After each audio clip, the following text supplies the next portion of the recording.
Hello भाई लोग, स्वागत है आपका हमारे चैनल में। आज हम 6-7 दोनों पार्ट एक्सप्लेन करेंगे, तो चलिए शुरू करते हैं। पूरा मैदान कुछ सेकंड के लिए बिल्कुल शांत हो गया। हमारा एमसी सिंहासन पर बैठा हुआ था।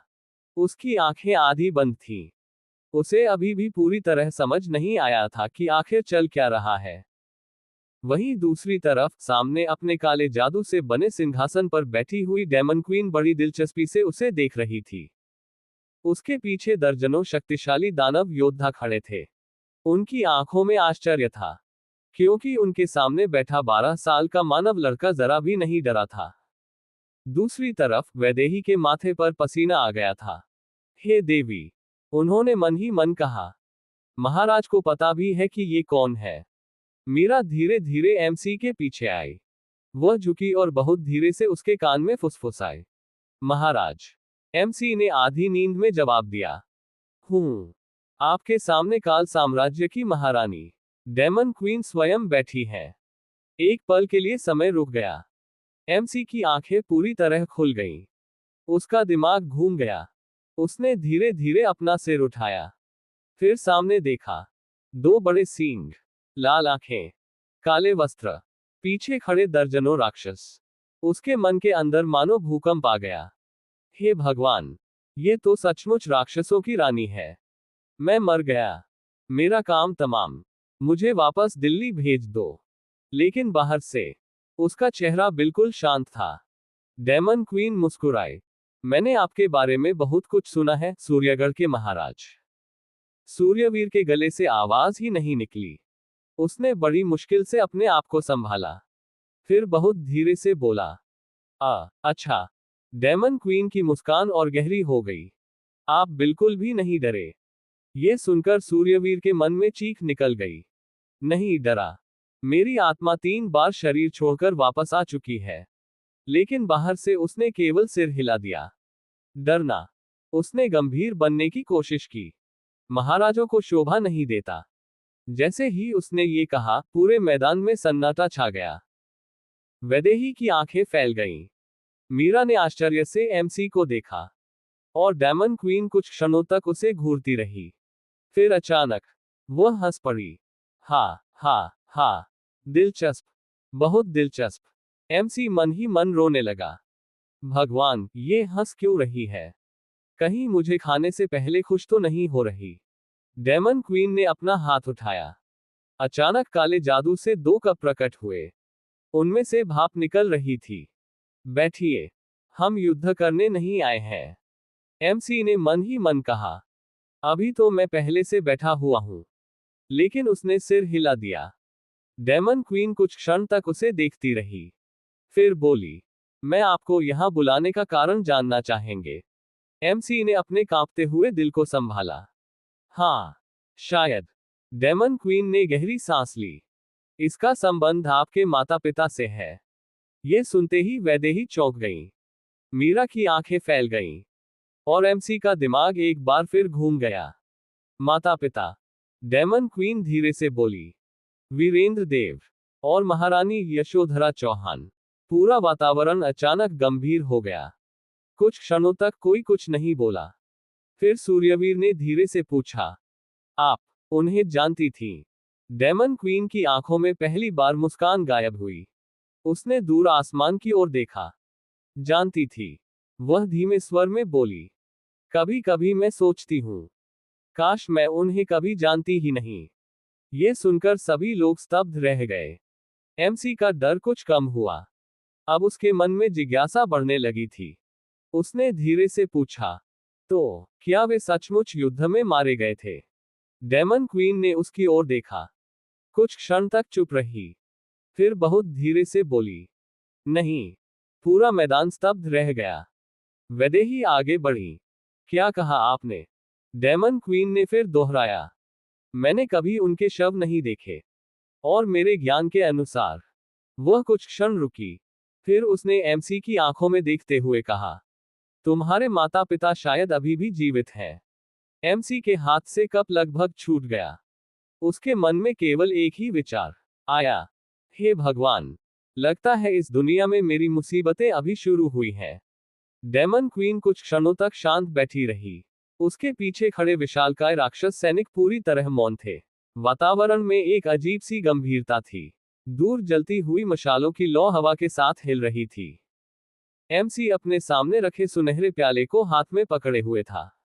बाहर से वह पूरी तरह शांत दिखाई दे रहा था, लेकिन अंदर ही अंदर उसके मन में केवल एक ही बात चल रही थी। हे भगवान, अब ये क्या नया कांड होने वाला है? अभी तक तो मुझे लगा था कि राक्षस मुझे खा जाएंगे। अब ये लोग मीटिंग कर रहे हैं। तभी डेमन क्वीन ने धीरे से बोलना शुरू किया। महाराज, शायद आपके देश और आपकी मानव जाति ने हम राक्षसों पर यह आरोप लगा दिया है कि हमने आपके माता पिता की हत्या की थी। ये सुनते ही वहां मौजूद सभी लोग गंभीर हो गए। वैदेही ने अपनी तलवार की मूठ को कसकर पकड़ लिया। मीरा के लंबे एल्फ कान हल्के से खड़े हो गए। एमसी ने बाहर से गंभीर चेहरा बनाए रखा, लेकिन मन ही मन सोचा, हाँ, बिल्कुल लगाया होगा। हमारी दुनिया में भी लोग बिना सबूत के आरोप लगाने में पीएचडी किए रहते थे। डेमन क्वीन आगे बोली, लेकिन सत्य ऐसा नहीं है। उस युद्ध में हम पराजित हुए थे। हमारे कई क्षेत्रों पर आपके पिता महाराज वीरेंद्र देव और महारानी यशोधरा चौहान ने अधिकार कर लिया था। ऐसी स्थिति में हम उन्हें क्यों मारते? हमें उनसे डर था, घृणा नहीं। एमसी ने धीरे से सिर हिलाया। तो फिर हाल ही में जो हमले हुए? डेमन क्वीन ने एक लंबी सांस ली। वह हमारी मजबूरी थी। यदि हम हमला नहीं करते तो आप कभी यहां नहीं आते, और यदि आप यहां नहीं आते तो हम अपनी बात कभी नहीं रख पाते। कुछ पल के लिए पूरा वातावरण शांत हो गया। एमसी ने सोचा, मतलब मुझे बुलाने के लिए लोगों पर हमला किया गया। वाह भाई, इस दुनिया के लोग तो ईमेल भेजना भी नहीं जानते। लेकिन बाहर से वह गंभीर बना रहा। ठीक है, मैं आपकी बात सुनने के लिए तैयार हूं। डेमन क्वीन पहली बार हल्का सा मुस्कुराई। धन्यवाद महाराज। उसने अपने पीछे फैले काले पहाड़ों की ओर इशारा किया। हमारे काल साम्राज्य की स्थिति बहुत खराब हो चुकी है। जमीन बंजर हो चुकी है। हरियाली समाप्त हो रही है। शिकार खत्म हो रहे हैं। पशु मर रहे हैं। भोजन नहीं बचा है। उसकी आवाज पहली बार कमजोर हुई। हम राक्षस क्या खाएं? एमसी ने पहली बार उसके चेहरे को गौर से देखा। उसे पहली बार लगा कि सामने बैठी ये लड़की कोई खूंखार राक्षस नहीं, बल्कि अपने लोगों की चिंता करने वाली एक शासक है। तो आप हमसे क्या चाहती हैं? डेमन क्वीन ने बिना झिझक जवाब दिया। मैं आपके साथ गठबंधन करना चाहती हूं। ये सुनकर एमसी हल्का मुस्कुराया। आप हमारे सैनिकों पर हमला करती हैं और फिर गठबंधन की बात करती हैं। डेमन क्वीन भी मुस्कुराई। आप गलत समझ रहे हैं। हमने आपके किसी नागरिक को नहीं मारा। उसने अपनी उंगली आगे बढ़ाई। क्षण भर में एक जादुई दर्पण प्रकट हुआ।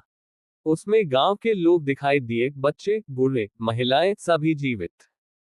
हमने केवल उन सैनिकों से युद्ध किया जिन्होंने हम पर हमला किया। एमसी कुछ क्षण तक चुप रहा। मन ही मन उसने सोचा, ये तो सही बोल रही है। कम से कम मेरी दुनिया के नेताओं से ज्यादा ईमानदार लग रही है। फिर उसने पूछा, लेकिन यदि हम गठबंधन करते हैं तो बाकी सभी राज्य हमारे खिलाफ हो जाएंगे। डेमन क्वीन मुस्कुराई। हाँ, तो फिर? डेमन क्वीन धीरे धीरे अपने सिंहासन से उठी। एमसी के सामने आकर खड़ी हो गई। उसकी लाल आंखें सीधे सूर्यवीर की आंखों में देख रही थी। तो फिर आप मुझसे विवाह कर लीजिए। एमसी के मुंह में जो चाय थी, वह सीधे बाहर निकल गई। क्या? पूरा वातावरण जम गया। पीछे खड़ी वैदेही की तलवार आधी बाहर निकल आई। मीरा की मुट्ठियां कस गईं। एमसी का दिमाग घूम चुका था। क्या कहा आपने? डेमन क्वीन ने पूरी गंभीरता से कहा। विवाह। एमसी मन ही मन चिल्लाया। हे भगवान, मैंने गर्लफ्रेंड मांगी थी। ये तो सीधे डेमन क्वीन भेज दी। लेकिन बाहर से वह फिर भी शांत बना रहा। डेमन क्वीन आगे बोली, मेरी अभी तक शादी नहीं हुई है, और हमारे राक्षस समाज में भी पुरुषों की संख्या बहुत कम है। वह हल्का मुस्कुराई। और सच कहूं तो आप पहले ऐसे लड़के हैं जो मुझसे डरकर भागे नहीं। एमसी मन ही मन बोला, अरे बहन, मैं भागता कैसे? मैं तो आधी नींद में यहां आया था। डेमन क्वीन आगे बोली, आप केवल 12 वर्ष के हैं, लेकिन आपकी बुद्धि बड़े बड़े शासकों से अधिक है। एमसी ने मन ही मन गर्व से सीना फुलाया, क्योंकि मैं असल में 29 साल का हूं। लेकिन ये बात अगर बता दी तो लोग मुझे पागलखाने भेज देंगे। वह मुस्कुराया, लेकिन मैं अभी विवाह की उम्र में नहीं हूं। डेमन क्वीन तुरंत बोली, तो विवाह नहीं, सगाई सही। क्या? हमारी दुनिया में 15 वर्ष के बाद विवाह किया जाता है, केवल 3 वर्ष की बात है। एमसी अब सचमुच सोच में पड़ गया। तभी डेमन क्वीन ने अंतिम तर्क दिया, यदि केवल समझौता होगा तो हमारे लोग आप पर भरोसा नहीं करेंगे और आपके लोग हम पर भरोसा नहीं करेंगे। लेकिन यदि हम परिवार बन गए तो दोनों राज्यों को लाभ होगा। आपको हमारी शक्ति मिलेगी और हमें आपका भोजन। ये सुनकर एमसी चुप हो गया। पहली बार उसने डेमन क्वीन को ध्यान से देखा। उसके माथे पर केवल 2 सुंदर काले सींग थे, बाकी सब कुछ बिल्कुल एक सामान्य अत्यंत सुंदर युवती जैसा था। उसकी सुंदरता किसी भी तरह से मीरा या वैदेही से कम नहीं थी। लेकिन सबसे अलग बात थी उसकी आंखों में अपने लोगों के लिए चिंता। एमसी ने मन ही मन सोचा, ये अपने राज्य के लिए खुद को भी दांव पर लगाने को तैयार है। कुछ क्षण बाद उसने गहरी सांस ली। ठीक है। पूरा मैदान शांत हो गया। वैदेही की आंखें फैल गईं। मीरा स्तब्ध रह गई। डेमन क्वीन भी पहली बार चौंकी। एमसी मुस्कुराया, हम सगाई करेंगे। इसके साथ हमारा गठबंधन होगा। हम आपके राज्य को भोजन और संसाधन देंगे और बदले में आपकी सेना हमारे साथ मिलकर युद्ध करेगी। मंजूर। कुछ क्षण तक डेमन क्वीन उसे देखती रही। फिर पहली बार उसके चेहरे पर एक सच्ची मुस्कान आई। उसने अपना हाथ आगे बढ़ा दिया। मंजूर। एमसी ने भी हाथ आगे बढ़ाया। जैसे ही दोनों के हाथ मिले, पीछे खड़ी वैदेही की आंखों में बिजली चमक उठी। मीरा के लंबे कान गुस्से से खड़े हो गए और एमसी के मन में केवल एक ही विचार चल रहा था, हे भगवान, लगता है उत्तर से वापस जिंदा जाना अब पहले से भी ज्यादा मुश्किल हो गया है। और इसी के साथ सूर्यगढ़ के महाराज हमारा एमसी और काल साम्राज्य की डेमन क्वीन के बीच इतिहास का सबसे विचित्र गठबंधन स्थापित हो गया। डेमन क्वीन कुछ क्षण तक एमसी का हाथ पकड़े रही। उसके चेहरे पर पहली बार एक सच्ची मुस्कान दिखाई दे रही थी। वहीं दूसरी ओर वैदेही की उंगलियां अभी भी उसकी तलवार की मूठ पर कसकर जमी हुई थी। और मीरा, उसके लंबे एल्फ कान गुस्से से हल्के हल्के कांप रहे थे। लेकिन दोनों में से कोई कुछ नहीं बोला, क्योंकि वे अच्छी तरह जानती थी कि एक महाराज के लिए राजनीतिक विवाह कोई असामान्य बात नहीं थी। और सूर्यगढ़ के नियमों के अनुसार महाराज को कम से कम 4 विवाह तो करने ही होते थे। डेमन क्वीन ने मुस्कुराते हुए अपना हाथ वापस खींचा। महाराज, शायद मैंने अपना परिचय ठीक से नहीं दिया। उसने अपने सीने पर हाथ रखा और हल्का सा सिर झुकाया। मेरा नाम महिषी कालिका है। मैं काल साम्राज्य की वर्तमान महारानी हूं। एमसी ने बाहर से गंभीर चेहरा बनाए रखा, लेकिन उसके मन में अचानक पटाखे फूटने लगे। वाह भगवान! एक तरफ वैदेही, एक तरफ मीरा, और ऊपर से डेमन क्वीन भी। मजा आ गया। और इस दुनिया में तो वैसे भी कम से कम 4 शादियां करनी है। चलो, 3 का तो जुगाड़ हो गया। अब बस चौथी ढूंढनी है। उसके चेहरे पर हल्की सी मुस्कान आ गई।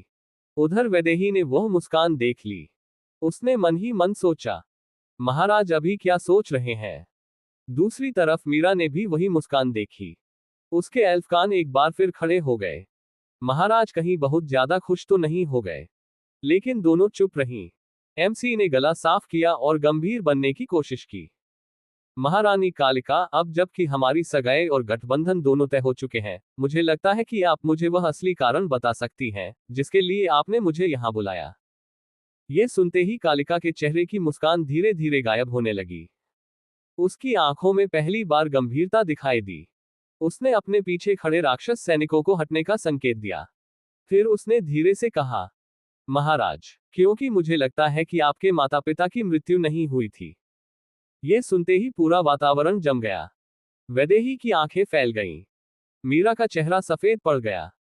और हमारे एमसी, उसके हाथ में पकड़ा हुआ चाय का प्याला फिर से कांपने लगा।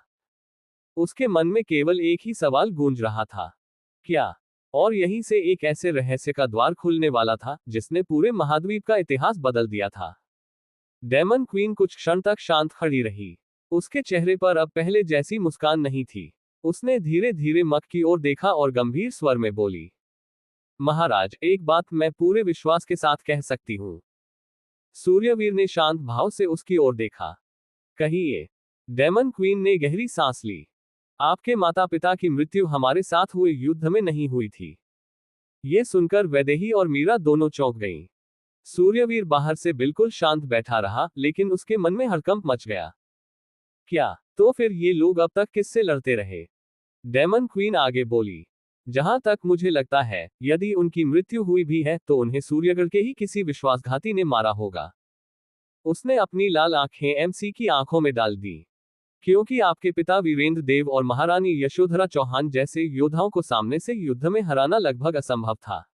उन्हें केवल छल, विश्वासघात और धोखे से ही हराया जा सकता था। कुछ क्षणों के लिए पूरा वातावरण शांत हो गया। हवा तक जैसे रुक गई थी। एमसी ने कुछ देर तक चुपचाप उसकी ओर देखा। फिर हल्की मुस्कान के साथ बोला, उचित कहा आपने। उसने धीरे से उठकर कहा, तो फिर हमें अब वापस चलना चाहिए। डेमन क्वीन ने सिर झुका दिया। मैं आपके उत्तर की प्रतीक्षा करूंगी, महाराज। एमसी ने मुस्कुराकर सिर हिलाया और वापस मुड़ गया। लेकिन उसके मन में इस समय केवल एक ही बात चल रही थी। हे भगवान, ये तो मामला मेरी सोच से भी ज्यादा गड़बड़ है। कुछ देर बाद वह अपनी शाही बगी में जाकर बैठ गया। आज पहली बार बगी के अंदर वह अकेला था। जैसे ही उसने दरवाजा बंद किया, उसने लंबी लंबी सांसें लेना शुरू कर दिया। हाँ, बच गया। मैं सचमुच बच गया। उसने अपना सीना पकड़ लिया। मुझे तो लग रहा था कि ये यात्रा मेरी जिंदगी की आखिरी यात्रा होगी। पुनर्जन्म की कहानी यहीं खत्म हो जाएगी। लेकिन नहीं, मैं बच गया। उसकी आंखों में खुशी के आंसू आने वाले थे। भगवान जी, इस बार आपने बचा लिया। अब मैं कभी गर्लफ्रेंड की शिकायत नहीं करूंगा। तभी अचानक बगी का पर्दा हटा। एमसी का दिल लगभग बाहर आ गया। अंदर मीरा प्रवेश कर रही थी। लेकिन आज कुछ अलग था। उसके चेहरे पर एक अजीब सी मुस्कान थी। वह मुस्कान नहीं, बल्कि ऐसा लग रहा था जैसे कोई बहुत गुस्से में हो, लेकिन मुस्कुराने की कोशिश कर रहा हो। वह धीरे से सामने बैठ गई। कुछ नहीं बोली। एमसी ने एक बार उसकी ओर देखा। फिर दूसरी बार। फिर तीसरी बार। हे भगवान, ये तो वैसी मुस्कान है जैसी मेरी माँ तब देती थी जब मैं परीक्षा में फेल हो जाता था। उसने हल्का सा गला साफ किया। मीरा। जी महाराज। तुम नाराज तो नहीं हो? मीरा मुस्कुराई। नहीं महाराज। सूर्यवीर के शरीर में सिहरन दौड़ गई। जो लड़की बोलती है कि वो नाराज नहीं है, वही सबसे ज्यादा नाराज होती है। लेकिन उसने समझदारी दिखाई। पूरे रास्ते उसने एक शब्द भी नहीं बोला। वहीं काफी दूर जंगल के अंदर कुछ लोग छिपे हुए थे। वे सूर्यगढ़ के गुप्तचर थे और उन्हें भेजा था मोहिनी देव ने। उनमें से एक महिला गुप्तचर हैरानी से बोली, ये कैसे संभव है? राक्षसों ने महाराज को कुछ नहीं किया। दूसरी ने दांत पीसते हुए कहा, हमें आदेश मिला था कि यदि महाराज वहां नहीं मरते तो हमें उनकी हत्या करनी होगी। तीसरी गुप्तचर ने दूर घोड़े पर सवार वैदेही की ओर इशारा किया। और तुम उन्हें मारोगी कैसे? उसे देखो। सबकी नजरें वैदेही पर चली गईं। वह घोड़े पर बैठी हुई थी और उसकी कमर पर बंधी तलवार से हल्की जादुई ऊर्जा निकल रही थी। एक गुप्तचर कांप गई। कहते हैं, सूर्यगढ़ में उससे ताकतवर कोई नहीं है। कुछ क्षणों तक सभी चुप रहीं। फिर एक गुप्तचर के चेहरे पर मुस्कान आई। चिंता मत करो। हम दिन में नहीं, रात के अंधेरे में वार करेंगे। बाकी सभी ने धीरे से सिर हिलाया। और फिर वे अंधेरे जंगल में गायब हो गईं। उधर एमसी का काफिला धीरे धीरे वापस लौट रहा था। समय बीतता गया। सूरज डूब गया। और कुछ देर बाद घने जंगल के बीच एक बार फिर शिविर लगाया गया। लेकिन आज का माहौल अलग था। बहुत अलग। एमसी अपने शाही तंबू में आया। उसने इधर देखा, उधर देखा, फिर पीछे देखा। कोई नहीं। उसने दोबारा देखा। फिर भी कोई नहीं। न वैदेही, न मीरा। उसकी आंखों में अचानक आंसू आने लगे। मतलब, आज कोई मुझे दबाकर नहीं सुलाएगा। उसका दिल थोड़ा दुखी भी हुआ। लेकिन अगले ही क्षण उसका चेहरा चमक उठा। मतलब, आज मैं चैन की नींद सो सकता हूं। उसने तुरंत बिस्तर पर छलांग लगा दी। हे भगवान, कितने दिनों बाद आज मैं बिना किसी तलवार वाली लड़की और बिना किसी 60 साल की एल्फ के सोऊंगा। उसने आराम से कंबल ओढ़ा और पहली बार मुस्कुराते हुए आंखें बंद कर ली। उसे बिल्कुल पता नहीं था कि इसी रात अंधेरे जंगल में कुछ लोग उसकी मौत की तैयारी कर रहे थे। रात पूरी तरह उतर चुकी थी। घने जंगल के बीच सूर्यगढ़ का शाही शिविर स्थापित था। चारों ओर मशालें जल रही थी। सैनिक पहरा दे रहे थे। दूर जंगल में कभी कभी किसी अज्ञात जानवर की आवाज सुनाई दे जाती थी। लेकिन इस समय सबसे अधिक शांति यदि किसी स्थान पर थी तो वह था एमसी का शाही तंबू। तंबू के अंदर एमसी अपने मुलायम बिस्तर पर लेटा हुआ था। उसके चेहरे पर ऐसी शांति थी मानो संसार की सारी समस्याएं समाप्त हो चुकी हो। उसने करवट बदली और मन ही मन बुदबुदाया, वाह भगवान, आज आखिरकार मुझे अकेले सोने का मौका मिला। उसकी आंखों में आंसू आने वाले थे। न कोई तलवार लेकर सोने वाली सेनापति, न कोई 60 साल की एल्फ, बस मैं और मेरा प्यारा बिस्तर। उसने तकिए को कसकर पकड़ लिया। यही तो जीवन है। कुछ ही क्षणों में वह गहरी नींद में सो गया। उसी समय शिविर से कुछ दूरी पर घने जंगल के अंदर 5 परछाइयां दिखाई दी। वे मोहिनी देव द्वारा भेजे गए गुप्तचर थे। उनमें से एक ने धीरे से कहा, मौका अच्छा है। दूसरी ने सिर हिलाया, महाराज सो रहे होंगे। तीसरी मुस्कुराई, आज रात काम खत्म कर देते हैं। वे धीरे धीरे शिविर की ओर बढ़ने लगी। लेकिन जैसे ही वे तंबू से कुछ दूरी पर पहुंची, अचानक ठक, एक भारी वस्तु उनके सामने आकर गिरी। सभी चौंक गईं। उन्होंने ऊपर देखा। एक विशाल तलवार जमीन में धंसी हुई थी और उस तलवार के पास खड़ी थी सेनापति वैदेही। उसकी आंखों में गुस्सा साफ दिखाई दे रहा था। वह मुस्कुराई, लेकिन वह मुस्कान बिल्कुल भी अच्छी नहीं थी। तो तुम लोग आखिर आ ही गईं। सभी गुप्तचर घबरा गईं। तुम्हें कैसे पता चला? वैदेही हंसी, तुम लोग मुझे मूर्ख समझती हो। मैंने तुम लोगों की गंध तभी पहचान ली थी जब तुम लोग हमारा पीछा कर रही थी। गुप्तचर पीछे हटने लगी। तभी उनके पीछे से एक और आवाज आई, और मैंने तुम्हारे कदमों की आवाज। सभी ने पीछे मुड़कर देखा। वहां मीरा खड़ी थी। उसके चेहरे पर वही मधुर मुस्कान थी, लेकिन उसकी आंखों में इस समय ठंडी चमक थी। एक गुप्तचर हंस पड़ी, एक दासी हमारा क्या करेगी? मीरा ने हल्का सा सिर झुकाया। दासी। अचानक उसके चारों ओर हरे रंग की जादुई ऊर्जा घूमने लगी। उसके लंबे एल्फ कान चमकने लगे। हवा तेज हो गई। पेड़ों की पत्तियां कांपने लगी। सभी गुप्तचरों का चेहरा सफेद पड़ गया। जादूगर, मीरा ने मुस्कुराकर कहा। नहीं, एल्फ। अगले ही क्षण पूरा जंगल युद्ध भूमि बन गया। और उधर शाही तंबू के अंदर एमसी खर्राटे मार रहा था। घूं। अचानक बाहर धमाका हुआ। धड़ाम। एमसी ने आधी आंख खोली। हूं। फिर आंख बंद कर ली। वाह, आज तो सपना भी एक्शन फिल्म जैसा आ रहा है। फिर से सो गया। बाहर वैदेही ने एक ही वार में 2 गुप्तचरों को निःशस्त्र कर दिया। मीरा ने हवा के जादू से 3 अन्य गुप्तचरों को जमीन पर गिरा दिया। कुछ ही मिनटों में पूरा युद्ध समाप्त हो चुका था। सभी गुप्तचर पकड़ी जा चुकी थी। वैदेही ने एक गुप्तचर का गला पकड़ लिया। किसने भेजा है तुम्हें? गुप्तचर चुप रही। मीरा आगे आई। उसकी आंखों में हरी चमक दिखाई दी। सच बोलो। गुप्तचर का शरीर कांपने लगा।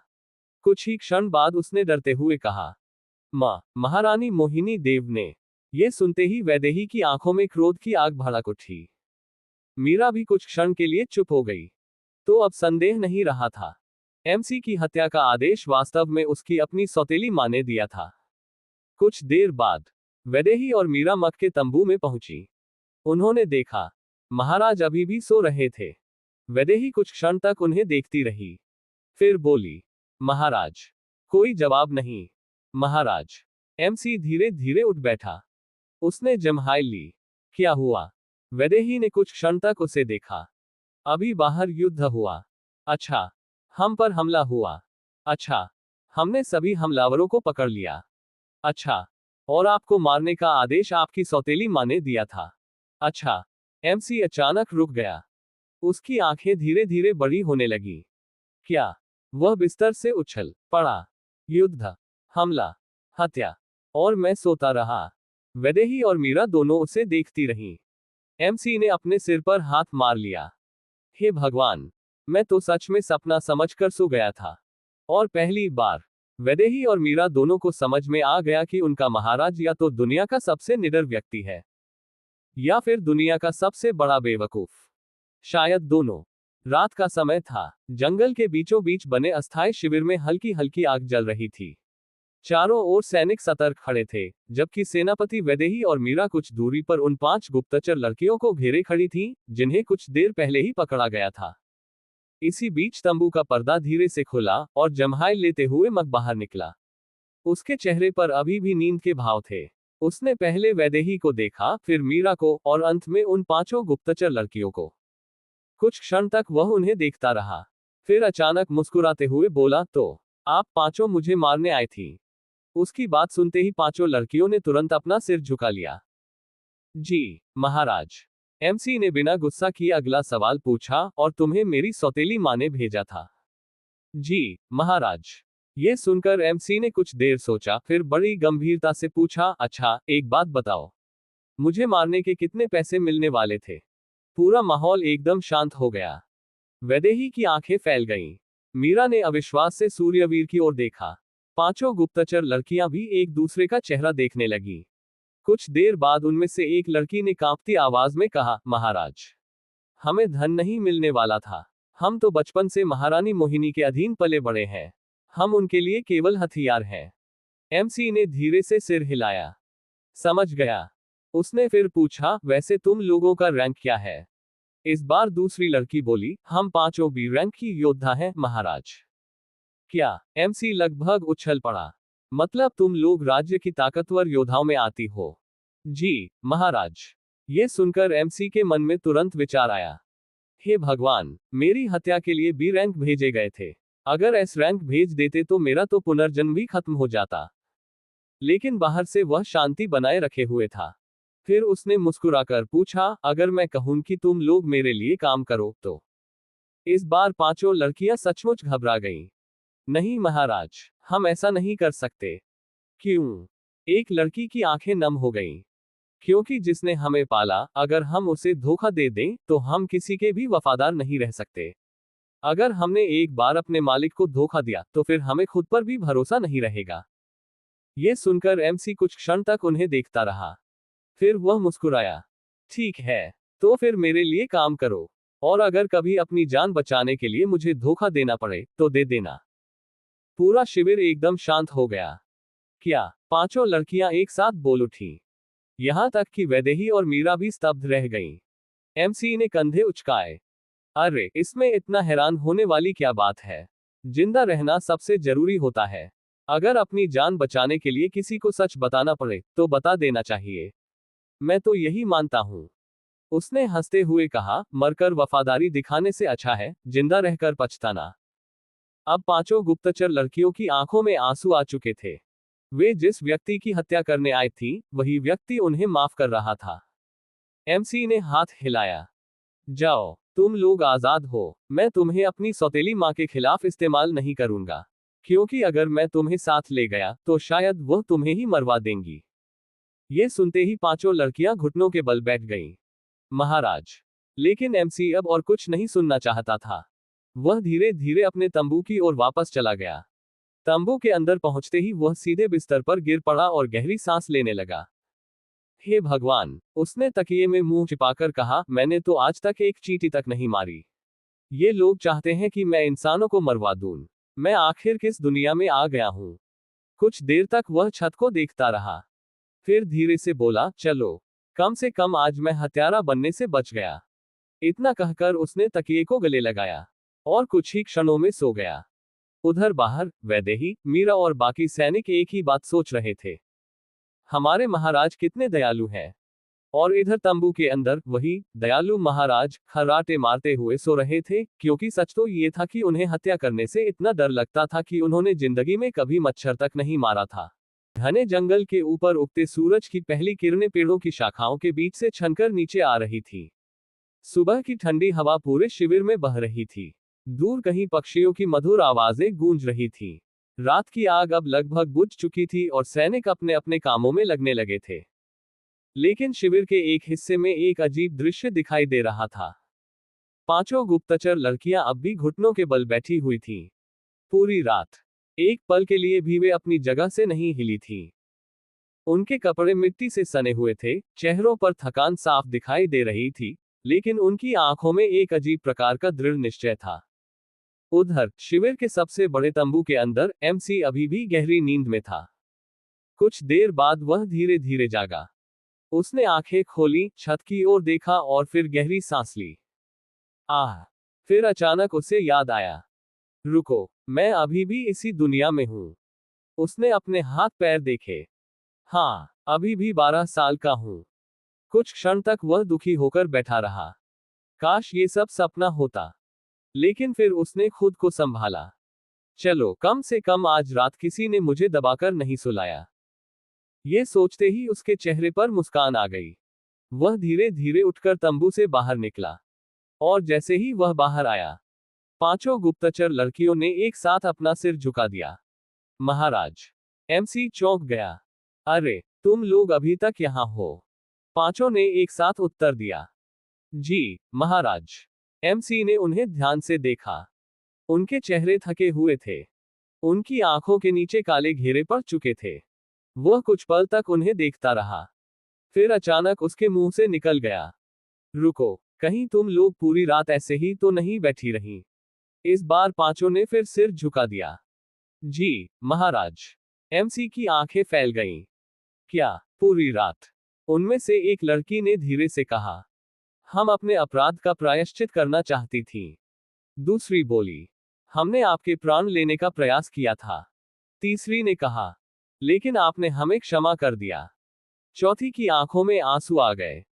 हम पहली बार किसी ऐसे व्यक्ति से मिली हैं जिसने हमें इंसान समझा। पांचवी ने सिर झुकाकर कहा, महाराज, यदि आप अनुमति दें तो हम अपना पूरा जीवन आपकी सेवा में बिताना चाहती हैं। यह सुनकर एमसी कुछ क्षणों के लिए चुप हो गया। फिर उसने हल्की मुस्कान के साथ पूछा, मतलब, तुम लोग अब मेरे लिए काम करना चाहती हो? जी महाराज। और मुझे धोखा नहीं दोगी? पांचों ने एक साथ उत्तर दिया, कभी नहीं। फिर उनमें से एक लड़की ने अपना हाथ आगे बढ़ाया। यदि आपको हम पर विश्वास न हो तो आप हम पर गुलाम की मुहर लगा सकते हैं। यह सुनकर एमसी लगभग उछल पड़ा। ना ना ना, उसकी कोई जरूरत नहीं है। उसने तुरंत हाथ हिलाया। मुझे किसी पर गुलामी की मुहर लगाने का शौक नहीं है। उसके बाद उसने मुस्कुराते हुए पीछे खड़ी वैदेही की ओर देखा। सेनापति, एक काम करो। वैदेही तुरंत आगे आए। जी, महाराज। एमसी ने मुस्कुराते हुए कहा, आज से ये पांचों मेरी निजी सुरक्षा गार्ड होंगी। ये सुनते ही पूरा शिविर शांत हो गया। वैदेही की आंखें फैल गईं। क्या? मीरा भी चौंक गई। महाराज। वैदेही आगे बढ़ी। आप क्या कह रहे हैं? ये वही लोग हैं जो आपकी हत्या करने आई थी। एमसी मुस्कुराया। हाँ, जानता हूं। फिर भी आप इन पर भरोसा कर रहे हैं। एमसी ने पांचों की ओर देखा। फिर शांत स्वर में बोला, क्योंकि मुझे इनकी आंखों में पछतावा दिखाई दे रहा है। वह थोड़ा रुका। और शायद इन्हें पहली बार अपने लिए कुछ करने का मौका मिला है। यह सुनकर पांचों लड़कियों की आंखों से आंसू बहने लगे। एमसी फिर मुस्कुराया। लेकिन एक बात याद रखना। पांचों तुरंत सतर्क हो गईं। तुम लोग मेरे लिए मुफ्त में काम नहीं करोगी। जी, तुम्हें वेतन मिलेगा, अच्छा वाला। पांचों स्तब्ध रह गईं। और अगर भविष्य में तुम शादी करना चाहो, अपना परिवार बनाना चाहो, तो भी मैं तुम्हें नहीं रोकूंगा। ये सुनते ही पांचों के आंसू अब रुक नहीं रहे थे। अचानक पांचों फिर से घुटनों पर बैठ गईं। और एक साथ बोली, आज से हमारा जीवन केवल महाराज के लिए है। हम महाराज के लिए जिएंगी, महाराज के लिए मरेंगी। ये सुनकर एमसी का चेहरा अजीब हो गया। उसने धीरे से मन ही मन कहा, अरे भाई, ये लोग कुछ ज्यादा ही सीरियस हो गई क्या? मैंने तो बस नौकरी दी थी। उधर वैदेही और मीरा दोनों चुपचाप एमसी को देख रही थी। उनके मन में एक ही विचार था, शायद यही कारण है कि लोग इनके लिए अपनी जान देने को तैयार हो जाते हैं। कुछ देर बाद पूरा शिविर तैयार हो गया। रथ फिर से सजाए गए। घोड़े तैयार किए गए। सैनिकों ने अपनी अपनी स्थिति संभाल ली। और धीरे धीरे एमसी का काफिला वापस सूर्यगढ़ की राजधानी सूर्यनगर की ओर चल पड़ा। रथ के अंदर बैठा एमसी बाहर देखते हुए मन ही मन सोच रहा था, चलो कम से कम इस बार 5 दुश्मन कम हो गए। फिर कुछ क्षण बाद उसने एक और बात सोची, लेकिन अब मेरे पीछे वैदेही, मीरा और 5 नई बॉडीगार्ड है। हे भगवान, कहीं मैं सुरक्षा में ही दम न तोड़ दूं। सुबह का समय धीरे धीरे दोपहर में बदल चुका था। कई दिनों की कठिन यात्रा के बाद आखिरकार सूर्यगढ़ की राजधानी सूर्यनगर की विशाल दीवारें दूर से दिखाई देने लगी। सूर्य की किरणें उन ऊंची स्वर्णिम दीवारों पर पड़ रही थी, जिससे पूरा शहर मानो सोने की तरह चमक रहा था। विशाल द्वारों के ऊपर सूर्यगढ़ का राजचिन्ह लहरा रहा था। शहर के बाहर से ही लोगों की भीड़ दिखाई देने लगी थी।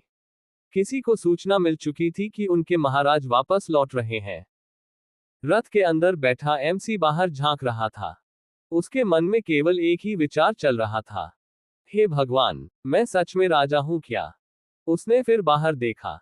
हजारों लोग सड़क के दोनों ओर खड़े थे। किसी के हाथ में फूल थे। कोई खुशी से चिल्ला रहा था। कोई अपने बच्चों को कंधे पर बैठाकर दिखा रहा था। और यह सब देखकर सूर्यवीर के चेहरे पर एक अजीब सी मुस्कान आ गई। यार, ये लोग मुझे इतना पसंद क्यों करते हैं? मुझे तो अभी तक ये भी नहीं पता कि राजा बनने का फॉर्म कहाँ भरते हैं। उसके सामने बैठी मीरा हल्का सा मुस्कुरा दी। महाराज, आप कुछ कह रहे थे? एमसी तुरंत सीधा बैठ गया। नहीं, मैं तो बस राज्य का निरीक्षण कर रहा था। मीरा ने श्रद्धा से सिर झुका दिया। जैसी आपकी इच्छा, महाराज। सूर्यवीर ने राहत की सांस ली।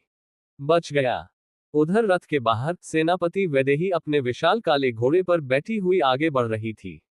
उसके चेहरे पर हमेशा की तरह कठोर भाव थे, लेकिन उसकी आंखें लगातार आसपास की गतिविधियों पर नजर रख रही थी। पीछे नई बनी 5 निजी सुरक्षा गार्ड भी चल रही थी। उनके चेहरों पर अब भी विश्वास नहीं हो रहा था कि वे, जो कुछ दिन पहले तक हत्या करने आई थी, आज स्वयं महाराज की सुरक्षा कर रही थी। धीरे धीरे पूरा काफिला सूर्यनगर के मुख्य द्वार पर पहुंचा। जैसे ही द्वार खुले, अचानक पूरा शहर जयकारों से गूंज उठा। महाराज की जय। सूर्यगढ़ के महाराज की जय। महाराज दीर्घायु हो। ये सुनकर एमसी का कलेजा लगभग बाहर आ गया। उसने धीरे से मीरा की ओर देखा। ये सब मेरे लिए बोल रहे हैं। मीरा ने आश्चर्य से कहा, जी महाराज, और किसके लिए? एमसी ने मन ही मन कहा, हे भगवान, कहीं इन्हें पता चल गया कि मैं असली वाला राजा नहीं हूं तो ये लोग मुझे यहीं पटक न दें। लेकिन बाहर से उसने गंभीर चेहरा बनाए रखा। उसने धीरे से हाथ हिलाया। बस इतना करना था कि लोगों की खुशी और बढ़ गई। एमसी अंदर से घबरा गया। अरे, मैंने ऐसा क्या कर दिया? कुछ ही समय बाद काफिला राजमहल के विशाल प्रांगण में पहुंच गया। वहां पहले से ही प्रधानमंत्री रुद्रसेन, राजगुरु आचार्य सोमेश्वर, वित्त मंत्री धनपाल शर्मा और अन्य मंत्री उपस्थित थे। रथ रुकते ही वैदेही तुरंत घोड़े से उतरी और सुरक्षा व्यवस्था का निरीक्षण करने लगी। दूसरी ओर एमसी धीरे धीरे रथ से नीचे उतरा। जैसे ही वह उतरा, सभी मंत्रियों ने एक साथ सिर झुका दिया। महाराज को प्रणाम। एमसी के मन में फिर वही सवाल उठा, यार, ये सब लोग मुझसे इतने डरते क्यों हैं? लेकिन बाहर से उसने सिर हिला दिया। कुछ देर बाद सभी लोग राजसभा में पहुंच गए। विशाल सभा कक्ष में हर मंत्री अपनी जगह पर बैठ चुका था। सबसे पहले रुद्रसेन खड़े हुए। महाराज, उत्तर की यात्रा कैसी रही? एमसी ने गहरी सांस ली। फिर उसने पूरी यात्रा का वर्णन करना शुरू किया। उसने खंडहरों के बारे में बताया, अपने माता पिता की स्मृति वाली जगह के बारे में बताया, दानवों के हमले के बारे में बताया, और अंत में उसने डेमन क्वीन के साथ हुई बातचीत और संधि का भी वर्णन कर दिया। पूरा दरबार एकदम शांत हो गया। इतना शांत कि किसी की सांसों की आवाज तक सुनाई दे रही थी। धनपाल शर्मा के हाथ से कलम गिर गई। राजगुरु आचार्य सोमेश्वर की आंखें फैल गईं। रुद्रसेन अविश्वास से एमसी को देखने लगे। यहां तक कि सभा में बैठे कुछ मंत्री तो अपनी कुर्सियों से लगभग खड़े हो गए। कुछ क्षण तक कोई कुछ नहीं बोला। फिर रुद्रसेन ने धीरे से पूछा, महाराज, क्या आप कहना चाहते हैं कि आपने काल साम्राज्य के साथ संधि कर ली है?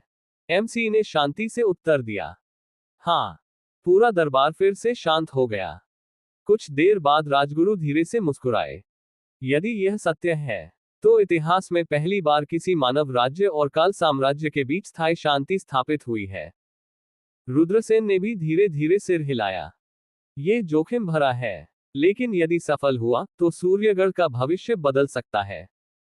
उधर सभा के कोने में खड़ी वैदेही एमसी को देख रही थी और दूसरी ओर मीरा भी उसे देख रही थी। दोनों के मन में अलग अलग विचार थे, लेकिन एक बात दोनों समझ चुकी थी। जिस बालक को वे केवल एक बच्चा समझती थी, वो कभी कभी ऐसे निर्णय ले लेता था जिनकी कल्पना बड़े बड़े लोग भी नहीं कर सकते थे। और उधर सिंहासन पर बैठा एमसी मन ही मन केवल एक ही बात सोच रहा था, चलो कम से कम इस बार मैं बिना मरे वापस आ गया। और फिलहाल उसके लिए यही सबसे बड़ी जीत थी। बस यहीं पर हमारी आज की कहानी खत्म होती है। आपको अच्छा लगा तो बताइएगा। धन्यवाद।